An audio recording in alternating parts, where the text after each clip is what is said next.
Adam Mankuta here with a little all-out blitz. Week 8 edition of Trade Bait and Stardom Situm will get you the names of guys you should go out and acquire this week in your trade market, as well as guys that you should start and sit as we approach Week 8 in the NFL. The first name on this list for me in the grab 'em category is Marlon Mack, along with other guys such as Cortland Sutton, Traquan Smith, and Josh Gordon, and we'll start right there with Josh Gordon. The Patriots receiver has really developed in his role so far with the Patriots. It's keeping on going up and up and up in terms of his snap count. He went to 100 yards this past week against the Bears. He almost scored a touchdown. He got stopped at the 1-yard line. They went to him on 4th down. Look, sky's the limit now for Gordon in terms of his productivity. Gronk's banged up. You have Sony Michel that's banged up. They might rely on the pass a little bit more. And Josh Gordon is building that chemistry with Tom Brady, which is scary for the rest of the league.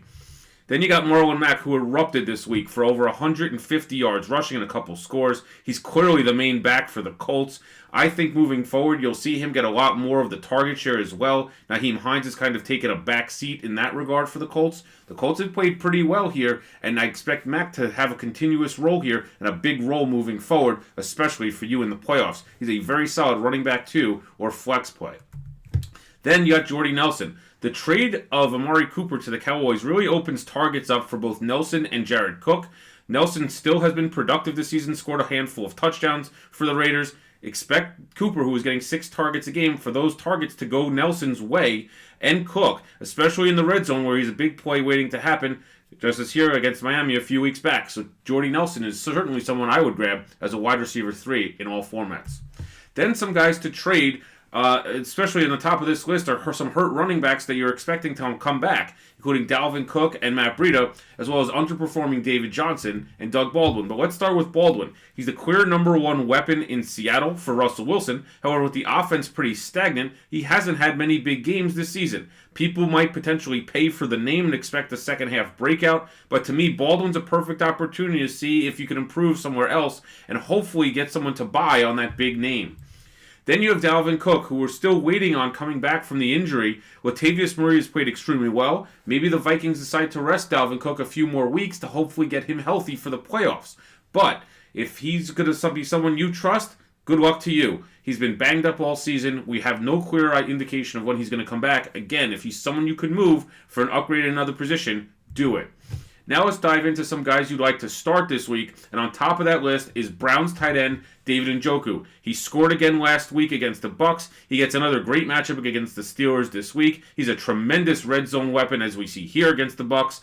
He's become one of Baker Mayfield's top 2 targets. I love Njoku in all formats, DFS, yearly, keeper, moving forward. Then you got David Moore. On the opposite side of Doug Baldwin, this guy's actually had made plays, including this spectacular catch in the back of the end zone in London a few weeks ago against the Raiders. He scored a bunch this season. I like him as a very sneaky DFS play this week and as a flex play. Now for some guys that you'd want to potentially bench this week, with Carson Wentz the biggest name on the list. But let's start with Mitch Trubisky. He's had good games now against the Bucs, against the Dolphins, and the Pats.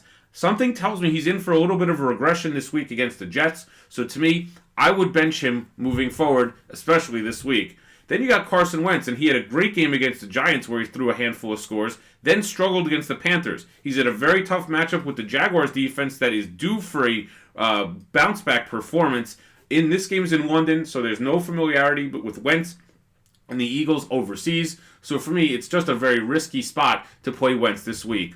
For plenty more coverage throughout the week, check the FANTOM Fantasy Sports page, the Fantasy Forum. Like our videos on YouTube. Sign up to be a member of that Fantasy Forum and check out plenty more coverage, including the All Out Blitz, every Sunday morning, 11:45 Eastern, on Facebook.com/WatchPhantom. Have a good week, and we'll get ready for Week 8.